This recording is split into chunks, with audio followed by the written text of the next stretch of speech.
जरांगे तुझ्या त्या बेवड्या गँगला सांभाळ, कळलं का? हा, आरक्षण आमच्या हक्काचं नाही कुणाच्या बापाचं. त्याच्यासाठी काय लढा द्यायचा ना तो आम्ही देऊ. आडांचोट तुझी गरज नाही आता आम्हाला, एवढं लक्षात ठेव. तू आहे ना, तुला काहीच अभ्यास नाहीये. तुला फक्त गुंडगिरी आणि हरीगिरी करायची बस, दुसरं काही करायचं नाहीये तुला. काय करायचं नाहीये तुला दुसरं काय? काय शिकवण देतोय तू? काय शिकवण देतोय मुलांना सांग ना. हा, नेत्यांना शिव्या घाला कशामुळे? कारण काय? अरे कारण तसं असेल तर नक्कीच शिव्या घाला. तुमच्या बरोबर मी सुद्धा सोबत असेल तुमच्या. काही कारण नसताना उठायचं कोणालाही शिव्या द्यायच्या, काही कारण नसताना उठायचं कोणालाही फोनवर बोलायचं, काही कारण नसताना उठायचं कोणाच्याही जातीला शिव्या द्यायच्या. अरे हे मराठे नाहीयेत जरांगे. हा, हे मराठे नाहीयेत. अभ्यास कर पहिला. छत्रपती काय होते ते अभ्यास कर पहिला. डॉक्टर बाबासाहेब आंबेडकरांनी काय केलं ते, आणि नंतर समाजासाठी लढायला उतर मैदानात मध्ये. तुझा जो डोकं आहे ना, आता जे किडे तुझ्या डोक्यात वळवळतात ना, ते सगळे राजकारणी किडे आहेत. राजकारणी किड्याचा माणूस आमच्या समाजाचं कधीच भलं करू शकणार नाही, एवढं लक्षात ठेव. राजकारणी किड्याच्या माणसामुळेच आहे ना आज आमच्या समाजाचं वाटोळ झालेलं आहे. आमच्या हक्काचं जे आरक्षण होतं ना, फक्त यांनी डेटा न दिल्यामुळे ते आमच्या हातून गेलेलं आहे. आणि एवढे वर्ष माझा समाज वंचित राहिला आरक्षणापासून. त्याची पुनरावृत्ती तू करतोय का आता? तो संपत नाही तर तू उभा राहिला का आता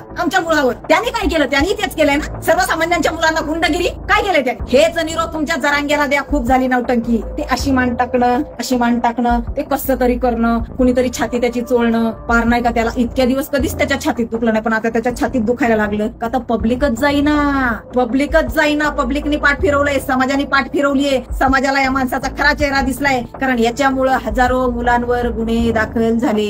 आम्हाला फोन करून मला फोन आलेले त्यांचे, आणि मला बोलतायत की जय जरांगे असं बोल. अरे तू बोल, तुझ्या अख्ख्या खानदानाला सांग बोलायचं. मी का बोलू? इथं जय शिवराय, जय जिजाऊ, जय शिवराय हा नारा तुम्ही मोडीत काढू नका. तुम्ही कुणाच्या विचारांचे आहात हा विचार करा अगोदर. कुणाच्या विचारांचे आहात तुम्ही? हा, काय एक आंदोलन केलं म्हणजे फार मोठं योगदान आहे का त्या माणसाचं? समाजाला मान्यच केलं होतं आम्ही. ही त्यांचं योगदान, त्यांचं जे काय त्यांचं कर्तृत्व त्यांनी केलं होतं ना 6 महिन्यात मध्ये, त्यांचा उगम झाला होता ना, आम्ही सुद्धा ते मान्यच केलं होतं. परंतु ज्या पद्धतीत त्यांनी ना अत्ती केलंय ना, ते आम्ही मान्य केलं नाही. ज्या पद्धतीत त्यांनी राजकीय पोळी भाजण्यासाठी समाजाचा वापर केलाय ना, ते आम्ही मान्य केलं नाही. ज्या पद्धतीमध्ये त्यांनी समाजाची दिशाभूल करण्याचा प्रयत्न केला ना, ते आम्ही मान्य केला नाही आणि करणार सुद्धा नाही. तुम्ही एक संपलेला पक्ष वर आणण्यासाठी अख्खा समाज तुम्ही त्याच्या दावणीला बांधताय, अख्खा समाज तुम्ही वेठीस धरताय. कशासाठी? अख्ख्या समाजाचं तुम्ही वाटोळं केलंय फक्त एक संपलेला पक्ष वर आणण्यासाठी. हे तुम्ही फार चुकलात जरांगे. तुम्हाला समाज कधीच माफ करणार नाही. ते 3-4 पोरं आणि तिथले काय असेल तुम्हाला ते थोडेसे गावं त्यांचं समर्थन म्हणजे समाज नाही झाला, एवढं लक्षात ठेवा. माझ्या छत्रपतींनी 12 बलुतेदार 18 पगड जाती सोबत घेऊन स्वराज्याची स्थापना केली होती. आणि तुम्ही काय केलंय? तुम्ही गावागावामध्ये वेशीमध्ये जातीमध्ये मतभेद निर्माण केले, भांडणं लावून दिले. काय केलंय तुम्ही? काय घ्यायचं तुमच्याकडनं आम्ही? आणि कुठले विचार तुमचे रुजवायचे? अरे तुमच्यामुळे कितीतरी मुलांचं वाटोळं झालंय. मी दुपारच्या माझ्या लाईव्ह मध्ये सुद्धा सांगितलंय. काय दिलं तुम्ही समाजाला? याचा अभ्यास करा जरा जरांगे. काय दिलंय तुम्ही? ह्या जातीला बोल, त्या जातीला बोल, ह्याला आडवं कर, त्याला आडवं कर. काय केलंय तुम्ही? अरे तुम्ही एवढी उंची गाठली होती ना की तुम्हाला जरी भांडवल त्या शरद पवारांनी पुरवलं होतं ना सभेसाठी, तरी तुम्ही ज्या वेळेला समाजाला कुठेतरी आता न्याय मिळतो असं ज्या वेळेला तुम्हाला समजलं होतं ना की आता मी समाजाचं नेतृत्व करण्यासाठी फार मोठ्या उंचीवर गेलेलो आहे. ठीक आहे, तुम्ही जे काय राडा घातला ना तोही आम्ही तुम्हाला माफ केला असतं. जी काय तुम्ही दंगल घडवून आणली ना तीही आम्ही ना कानाडोळा केला असता त्याच्याकडे. परंतु तुम्ही ज्या वेळेला वाशीमधनं फिरून आलात ना त्यावेळेला तुम्ही मंत्रालयामध्ये बसून तुम्ही काम करून घेऊ शकत होते तुमचं. तुम्ही जो काय धिंगाणा लावला ना परत बसून, फक्त समाजाला वेठीस धरून त्या सरकारला काहीतरी नाही का आमच्यासाठी त्यांनी काही केलंच नाही हे समाजामध्ये रुजवण्यासाठी. अरे हा मराठा समाज आहे, ज्याचं मीठ खातो ना त्याच्याशी इमानी इतबागी वागतोय, एवढं लक्षात ठेवा. मराठा समाज कधीच ज्याचं मीठ खाल्लं त्याच्याशी नीटच वागतोय. हे आमच्या रक्तामध्ये आहे, हे आमच्या पूर्वजांनी आम्हाला शिकवलेले. हा, आणि तुम्ही काय केले? ज्याने आम्हाला दिलंय त्याला लाथाळता आणि ज्याने आम्हाला आतापर्यंत वंचित ठेवलंय आरक्षणापासून, तुम्ही त्याचा उदे करता. तुमची 2021 ची क्लिप बघितली मी आज. तुम्ही त्याला जाणता राजा म्हणताय जरांगे आणि परत म्हणता की मी का बरं? तुम्ही मला सांगा, ज्या वेळेला शरद पवारांची सत्ता होती 2021 ला, त्यावेळेला तुम्ही बारामतीला म्हणे आम्ही काय कोणतं आंदोलन करायचं म्हणत होता, हा काय माहिती? हा, विनंती आंदोलन का विनंती यात्रा त्याची त्याला बारामतीला न्यायची होती. तर शरद पवार हे फार मोठे नेते आहेत म्हणे, शरद पवार हे जाणता राजा आहेत, या माणसाचं भाषण आहे हो. आणि तुम्ही फडणवीस हे सरकारमध्ये आहे, त्यांचं सरकार आहे, तरी सुद्धा तुम्ही फडणवीसला शिव्या देताय. का बरं? त्याचं कारण काय? त्याला घाणघाण बोलताय, हा बामणी कावा. अरे तुम्ही त्यावेळेला का बरं बोलले नाही की ह्याच शरद पवारामुळे आतापर्यंत आम्हाला आरक्षण मिळालेलं नाही, ह्या वाकड्यामुळे आम्हाला आरक्षण मिळालं नाही, आमच्या आरक्षणाचा मारेकरी हा माणूस आहे? तुम्ही का बोलला नाहीत आतापर्यंत? तुमच्या तोंडातनं कुठंच शब्द निघलेला नाही हा जरांगे. समाजाला वेड्यात काढायचं काम सोडून द्या. समाजाला समजलेलं आहे, सगळं काही समाजाला समजलेलं आहे. समाज वेडा नाही येऊ, एवढं लक्षात ठेवा. भोळा भाबडा नक्कीच आहे, भाळून जातोय, कारण इमानदार नेताच मिळत नाही हो त्यांना. छत्रपतींच्या विचारांचा नेताच त्यांना मिळत नाही, म्हणून ते भाळून जातात. परंतु त्याचा अर्थ असा नाही जरांगे की तुम्ही त्याचा इतका गैरफायदा. फार तुम्हाला हे जे आहे ना, हे कलियुग आहे. हा, हे कलियुग आहे आणि आम्ही देवाधर्माला मानणारी आमची जात आहे, एवढं लक्षात ठेवा. मी ज्या वेळेला भुजबळला सुनावलं होतं ना, त्याही वेळेला मी सांगितलं होतं, त्याही वेळेला सांगितलं होतं की आम्ही दगडाला सेंदूर लावून त्याच्या पाया पडतो आणि त्याला नवस करतो. अशी भोळी बाबडी आमची जाते. जरांगे त्या भुजबळपेक्षा लय बेकार निघणार आहेत, भुजबळपेक्षाही बेकार निघलाय. कांडी माणूस निघलाय, तू कांडच करतोय फक्त. किती कांड करावे, किती समाजाला बेठीस धरावं, किती समाजाची दिशाभूल करावी, कशासाठी कशासाठी हे सगळं काही करणं लावलंय तू. आता पण बाबा समाज रस्त्यावर येईल, समाज पोट्यानी, अरे काही होत नाही, काहीच होणार नाही. तुझे जे काय 2-4 गुंड तू पाळून ठेवलेले आहेत ना, ते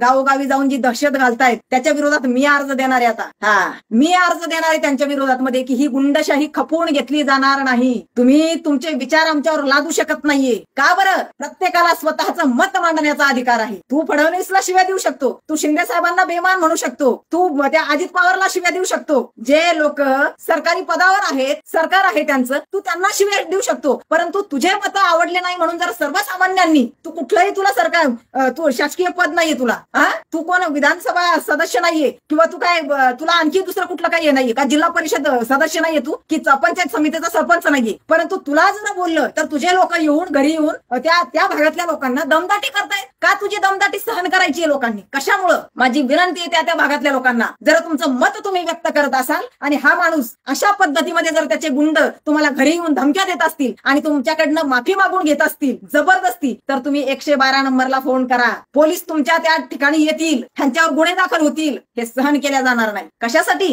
कशासाठी? छत्रपतींचे विचार रुजवा ना तुम्ही लोकांमध्ये. तुम्ही जरांगेचे विचार का रुजवताय? त्याचा जय म्हणा म्हणून लोकांना का तुम्ही जबरदस्ती करताय? कशामुळे त्याचा जय म्हणायचा आम्ही? काय त्याचं कर्तृत्व आहे समाजासाठी? 6 महिन्याचं त्याचं कर्तृत्व आणि त्याच्यामुळे आम्ही त्याचा जय करायचा आहे का? वारे तुमची दडपशाही आणि वारे तुमची हुकुमशाही आणि वारे तुमची निजामशाही खपवून घेतली जाणार नाही, एवढं लक्षात ठेवा.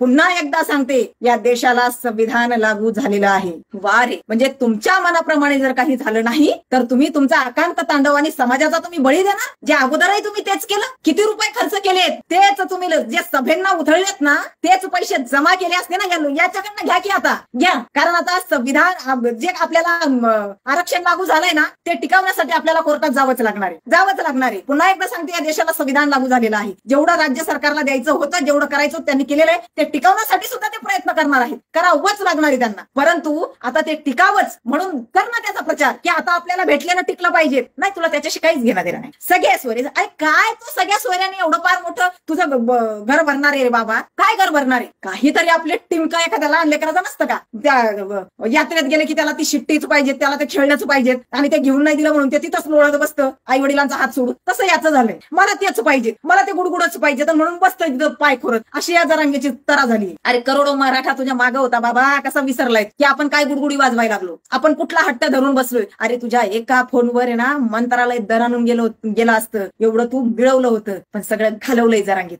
त्या एका आहे ना नासक्या माणसाच्या नादी लागून आहे ना तू सगळं घालवलंय, एवढं लक्षात ठेव. एवढी पॉवर तू मिळवली होती ना की तुझ्या एका फोनवर कितीतरी मुलांना नोकऱ्या लागल्या असत्या, एवढं लक्षात ठेव. एवढी पॉवर तू मिळाली होती. कितीतरी वर्षानंतर असा नेता आहे ना खरंच मिळाला होता समाजात. परंतु तुझं आमच्या समोर सगळं काही येत होतं तरी आम्ही शांत बसत होतो की नाही असाही एखादा पाहिजे. असू देत, जाऊ दे ना. आम्हालाही असं वाटत होतं की तुम्ही फक्त त्याचा वापर करून घेताय, जसा त्याने आपला वापर केला आतापर्यंत. बारामतीच्या काड्या करणाऱ्यांनी ना जसा मराठ्यांचा वापर केला आतापर्यंत ना त्याच्या राजकारणासाठी, तसं आम्हाला वाटत होतं आता जरांगे ना त्याचा वापर करत असणार, मराठ्यांना आरक्षण मिळवून द्यावं म्हणून. परंतु ज्या जुन्या क्लिप बघितल्या ना त्यावेळेला कळलंय, अरे बापरे, तू तर लय रुजलेला आणि गाजलेला त्याचा भक्त आहे जुना. तू रुजलेला आणि गाजलेला भक्त आहे त्याचा जुना चांगला असा. तुझ्या अंगात मध्ये धमन्यांमध्ये फक्त शरद पवारच धावतोय बस. तुझ्या डोक्यात मध्ये त्याचाच मेंदू रे बाबा, त्याचेच विचार आहेत. तुझ्या डोक्यांमध्ये छत्रपतींचे आणि डॉक्टर बाबासाहेब आंबेडकरांचे विचार नाहीयेत. तुझ्या डोक्यामध्ये शाहू फुलेंचे विचार नाहीयेत. तुझ्या डोक्यामध्ये कसं राजकारण करायचं ना त्या माणसाचे विचार आहेत. कशा पद्धतीत मध्ये पावसात ओलं व्हायचं, कशा पद्धतीत मध्ये पब्लिकला उल्लू बनवायचं, कशा पद्धतीत मध्ये शीट निवडून आलं पाहिजे, त्या माणसाकडे या सगळ्या गोळ्या आहेत. आणि त्या सगळ्या गोळ्या तुला चारल्या होत्या. कसं येड्यात काढायचं पब्लिक, त्याचं नाही का? पावसात ओला झाला आणि महाराष्ट्रात मध्ये जो त्याच्या पक्षात नाही त्याने सुद्धा त्याचा फोटो ठेवला स्टेटसला. 18 वर्षाचा तरुण, खरं नाही 80 वर्षाचा तरुण नाही का, सॉरी 80 वर्षाचा तरुण. सो अशा पद्धतीमध्ये जे काय तुम्ही करणं लावलं केलं ना जरांगी ते फार वाईट आहे, नका करू जरांगी. थांबा, जे चालवलंय ना तुम्ही, जी चूक केली ना ती कशी दुरुस्त करता येईल याचा विचार करा. जे झालं ते झालं, परंतु आता तरी समाजाचा आहे ना बळी देऊ नका तुमच्या फायद्यासाठी. तुम्ही समाजाचा बळीच दिलेला आहे, एवढं लक्षात ठेवा. काय यांचं दुपारची वाईट आहे बघा ना, की तुम्ही फक्त माझ्यावर आहे ना SIT स्थापन करा. ज्या मुलांनी आत्महत्या केली ना, ज्यांच्या कुटुंबातल्या मुलांनी आत्महत्या केली त्या कुटुंबाला मी तुमच्यावर 302चे खटले भरायला लागले. अरे वा, आता हा एक नवीन कायदा. म्हणजे जे माणूस हा बोलतोय ना ते असंविधानिकरित्याच, संविधानिक कुठंच याच्या संविधानाचा गंधच नाहीये. संविधान या माणसाला पटतच नाही. दुसरी गोष्ट मला आवर्जून सांगायची या ठिकाणी, ज्या भाजपच्या काही महिला भगिनी त्याला भेटायला गेल्या होत्या, मुळात तर पहिली अर्वाच्य भाषा त्यांच्या मुलांनी तिथं केलेली. आज मी एक व्हिडिओ बघितला, मी अगोदर पहिला एकच व्हिडिओ बघितला होता त्या भगिनीचा, की त्या बोलतायत आणि हा ऐकतोय, आणि हा ऐकता ऐकता बोलतोय नाही मी सांगतोय सगळ्यांना, मी आदेश देतोय अजिबात महिला भगिनींना बोलू नका, महिला भगिनींचं त्यांना तुम्ही असं गलिच्छ बोलू नका, मी सांगतोय. असा तो नीट बोलत होता आणि त्यांना टोचून बोलत होता. हे पक्षाची रुमाल का तुमच्या गळ्यात? अरे त्यांच्या गळ्यात तर पक्षाची रुमाल आहे. तू तर फार ऑपरेशन करूनच आतमध्ये ते घड्याळ टाकला का काय माहिती, म्हणून ते घड्याळ ना तिकडे गेलंय त्या शरद याच्याकडे, अजित पवाराकडे. आता तुतारी घे टाकून, तुतारी टाकून घेतो. आता तिला बोलतोय तू त्या महिलेला की हा पक्षाचा रुमाल का? तू तुतारी नाही तर घड्याळ ना, ते तुतारी घे आता ऑपरेशन करून टाकून तुझ्या याच्यामध्ये शरीरात मध्ये. दुसऱ्यांना बोलण्याच्या अगोदर आपण काय आहोत ते बघा ना. त्या महिला भगिनी जर तुला तिथं बोलायला आल्या तर ना मान सन्मान देणं तुझं काम होतं. तुझी गुरमी बघ त्यांच्याशी बोलताना, हो जा बाजूला बाजूला, हो त्या संविधानाची प्रत तुला देताय तर तू काय म्हणतो कुठलं पुस्तक आहे? अरे तू म्हणायचं होता हा ग्रंथ मला देताय का? तो ग्रंथच आहे. संविधान हा ग्रंथच आहे. हा मला ग्रंथ देताय का? त्या ग्रंथाचा मी आदरच करतोय, त्या ग्रंथाचा मी सन्मानच करतोय, आणि त्या ग्रंथामुळेच आज मी एवढं मोठं आंदोलन करू शकलो.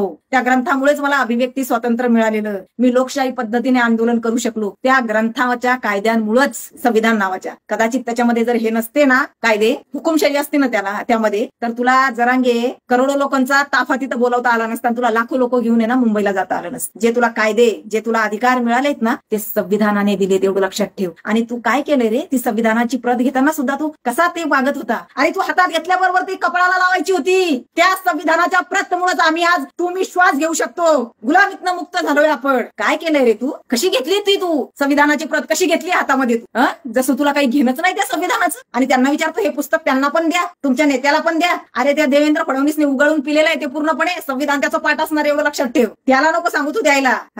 तो संविधानाचा अपमान होईल असं कधीच तुझ्यासारखं वागत नाही, बोलत नाही. काय करायचं ना तू राजकारण करत असेल, पण संविधानाचा अपमान होईल असं तो आहे ना वागतही नाही, बोलतही नाही. अपमान करतोय तू त्या महिला भगिनींचा. तुझे तिथले लोक पोरं म्हणतात हा निघा आता, त्या तुला काय बोलतात आणि तुझी काय गुरुमी. जरांगे तुझे ते गुंड जे काय असतील ना न शिकलेले, ज्यांना घरात पण कोणी विचारत नाही, ज्यांचे लग्न होत नाही म्हणून चौकात बसतात आणि तेच तुझ्या मागे आता फिरायला, त्यांना सांग लोकांना जाऊन ना सर्वसामान्य पब्लिकला जाऊन छळू नका. जर त्यांचे विचार कोणी मांडत असेल त्यांना धमक्या देऊ नका. त्यांच्याकडनं जबरदस्ती ना माफीनामा घेऊ नका. जबरदस्ती माफी मागायला होता, जबरदस्ती हुकुमशाही चालली का इथं, दडपशाही चालली का इथं? प्रत्येकाला मला सांगायचंय तुमच्याकडे ज्या वेळेला हे गुंड येतील ना, हे गाव गुंड आहेत. हे कोणते गुंड आहेत? ह्यांना कामधंदे नाही येत काय? ह्यांना रोजगार नाही यांच्या हाताला. आणि हे मग हे असले नाही का पाचची मारायसाठी ना हे असे कामं करतायत.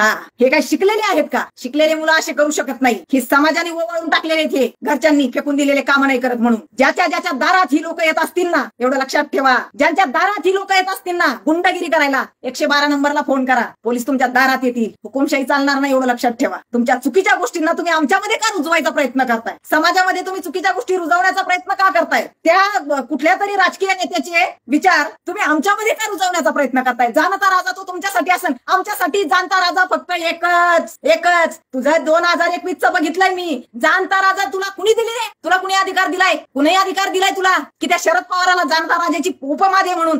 हिथं जाणता राजा एकच आहे, जरांगे, फक्त माझे छत्रपती. तू ना तुला काय चाटायची त्याची ते चाट. आमच्या छत्रपतींची उपमा कुणाला द्यायची नाही. क्रांती सूर्य म्हणे, क्रांती सूर्य एकच होऊन गेले, ज्योतिराव फुले. पुन्हा क्रांती सूर्य दुसरा होणे नाही. महापुरुषांच्या ज्या पदव्या आहेत ना त्या तुला नको घेऊ. 6 महिन्यामध्ये तू काय कर्तृत्व केलं रे की मोठ्या मोठ्या महापुरुषांच्या पदव्या तुला लावून घेतोय तू? तुझ्या त्या नेत्याला लावतोय जाणता राजा. तुला काय तर तुझे लोक लावतायत क्रांती सूर्य. काय संबंध क्रांती सूर्यानी काय केलं? त्यांच्या नखाची तरी सर आहे का तुला? अरे लाजा धराजा आपण काय करतोय ते CST जे आहे ना, छत्रपती शिवाजी महाराज टर्मिनल, हे कोणी बांधलेलं आहे? त्यावेळेला त्यावेळेचे इंजिनियर कोण होते इंग्रजांच्या काळामध्ये? क्रांती सूर्य ज्योतिराव फुले. अरे एखादा जर स्वार्थी असता ना तुझ्यासारखा जरांग्या, त्यांनी म्हटलं असतं या स्टेशनला माझं नाव द्या. त्यांनी कुणाचं नाव दिलं? छत्रपती शिवाजी महाराज टर्मिनल. हे आहेत महापुरुषांचे विचार. आणि तुझे विचार काय रे? तुझे विचार गुंडशाहीचे, हुकुमशाहीचे, निजामांचे विचार का तुझे? आमच्यामध्ये तू भरतो का ते? तुझे हे ना गुंडशाही आणि हुकुमशाही ही सहन करून घेतली जाणार नाही, खपून घेतली जाणार नाही, एवढं लक्षात ठेव. महापुरुषांच्या ना पदव्या घेण्यापेक्षा आहे ना त्यांचे विचार तुझ्या डोक्यामध्ये रुजव जरा जरांगे. हा क्रांती सूर्य मनोज जरांगे म्हणे. अरे क्रांती सूर्य फक्त एकच होते, ज्योतिराव फुले. हा तुझ्यासारखे नाहीयेत ते. माझ्या छत्रपतींची समाधी जी आणि कुणी शोधून काढली असेल ना ते पहिले क्रांती सूर्य ज्योतिराव फुले आहे. हा तुला काय त्यांचा त्याग माहिती आणि त्यांनी काय समाजासाठी केले? फुकटची पदवी घ्यायची आणि 6 महिन्यात मध्ये काही न करता समोर लावायची आपल्या. वारे वा जरांगे, काय रे तुझा कायदा जरांगे? हा का तुझा कायदा हुकुमशाहीचा? तुझे गुंड मुलं बरोबर गरिबांच्या घरी जाऊन मारामाऱ्या करतायत आणि त्यांना बोलतात आम्ही बोलतो तसं वागा. का वागायचं त्या लोकांनी? का वागायचं तू बोलतोय तसा? का वागायचं त्या लोकांनी? तुझे गुंड म्हणतील तसे. आज 2 ते 3 व्हिडिओ आले माझ्याकडे. काय संबंध तुमचा? हेच जर दलित समाजाच्या मुलांनी केलं असतं, हेच जर इतर समाजाच्या मुलांनी केलं असतं, अरे आकांत तांडव केला असता तुम्ही. आपलं ते लेकरू आणि दुसऱ्याचं ते कार्ट. जरांगे तुझ्या त्या बेवड्या गँगला सांभाळ, कळलं का? हा आरक्षण आमच्या हक्काचं नाही कुणाच्या बापाचं. त्याच्यासाठी काय लढा द्यायचा ना तो आम्ही देऊ. आडांचोट तुझी गरज नाही आता आम्हाला, एवढं लक्षात ठेव. तू आहे ना तुझा काहीच अभ्यास नाहीये. तुला फक्त गुंडगिरी आणि फैगिरी करायची बस. दुसरं काही करायचं नाहीये तुला. काय करायचं नाहीये तुला दुसरं काय? काय शिकवून देतोय तू? काय शिकवून देतोय मुलांना सांग ना? नेत्यांना शिव्या घाला कशामुळे? कारण काय? अरे कारण तसं असेल तर नक्कीच शिव्या घाला. तुमच्या बरोबर मी सुद्धा सोबत असेल तुमच्या. काही कारण नसताना उठायचं कोणालाही शिव्या द्यायच्या, काही कारण नसताना उठायचं कोणालाही फोनवर बोलायचं, काही कारण नसताना उठायचं कोणाच्याही जातीला शिव्या द्यायच्या. अरे हे मराठे नाहीयेत जरांगे. हा हे मराठे नाहीयेत. अभ्यास कर पहिला. छत्रपती काय होते ते अभ्यास कर पहिला. डॉक्टर बाबासाहेब आंबेडकरांनी काय केलं ते आणि नंतर समाजासाठी लढायला उतर मैदानात मध्ये. तुझा जो डोकं आहे ना आता जे किडे तुझ्या डोक्यात वळवळतात ना ते सगळे राजकारणी किडे आहेत. राजकारणी किड्याचा माणूस आमच्या समाजाचं कधी भलं करू शकणार नाही, एवढं लक्षात ठेव. राजकारणी किड्याच्या माणसामुळेच आहे ना आज आमच्या समाजाचं वाटोळ झालेलं आहे. आमच्या हक्काचं जे आरक्षण होतं ना फक्त यांनी डेटा न दिल्यामुळं ते आमच्या हातून गेलेलं आहे आणि एवढे वर्ष माझा समाज वंचित राहिला आरक्षणापासून. त्याची पुनरावृत्ती तू करतोय का आता? तो संपत नाही तर तू उभा राहिला का आता आमच्या मुळावर? त्यांनी काय केलं? त्यांनी तेच केलंय ना. सर्वसामान्यांच्या मुलांना गुंडगिरी काय केलंय त्यांनी? हेच निरोप तुमच्या जरांग्याला द्या. खूप झाली नौटंकी. ते अशी मान टाकणं, ते कसं तरी करणं, कुणीतरी छाती त्याची चोळणं. पार नाही का त्याला इतक्या दिवस कधीच त्याच्या छातीत दुखलं नाही पण आता त्याच्या छातीत दुखायला लागलं का? आता पब्लिकच जाईना. पब्लिकनी पाठ फिरवलंय, समाजाने पाठ फिरवलीये. समाजाला या माणसाचा खरा चेहरा दिसलाय कारण याच्यामुळं हजारो मुलांवर गुन्हे दाखल झाले. लक्षात ठेवा ज्यांच्या गुन्हे दाखल झाले तुमचा फक्त जामीन करून देण्यात येईल. नंतरच्या केससाठी तुम्हाला तुमच्या खिशातून पैसे भरावे लागतील. आणि याचं जिवंत उदाहरण माझी विनंती आहे समाजातल्या त्या मुलांना ज्यांच्यावर गुन्हे दाखल झालेले आहेत ना त्या मुलांनी पुढे येऊन बोलावं की आता त्यांचा खर्च कोणता नेता करतोय. त्यांनी ठोक मोर्चाच्या वेळेस आबा पाटलाच्या सांगण्यावरून तोडफोड केली. आबा पाटील आता त्या लोकांना पैसे देतोय का? आबा पाटील कुठं बसलाय? मंत्रालयामध्ये मस्त बसलाय, कमावतोय त्याचं ते. हुकूम दिले इकडे लोकांना करा तोडफोड, करा दंगली, करा जाळपोळ. देणार आहे का तो बरोबर भरपाई करून? आता नाही. आता कुणाच्या खिशातले पैसे जातात? मुलांच्या खिशातले पैसे जात आहेत. कुणाच्या कष्ट करावं लागतात त्यांना? शेतकऱ्यांची पोरं होती जी दंगलीत सामील झाली होती ना ती शेतकऱ्यांची पोरं होती, कष्टकऱ्यांची पोरं होती. काय केलंय? त्याची पुनरावृत्ती पुन्हा तू चालू केली ना. फक्त तू फार भावनिक केलं बाबा समाज. तू वेगळ्या पद्धतीत मध्ये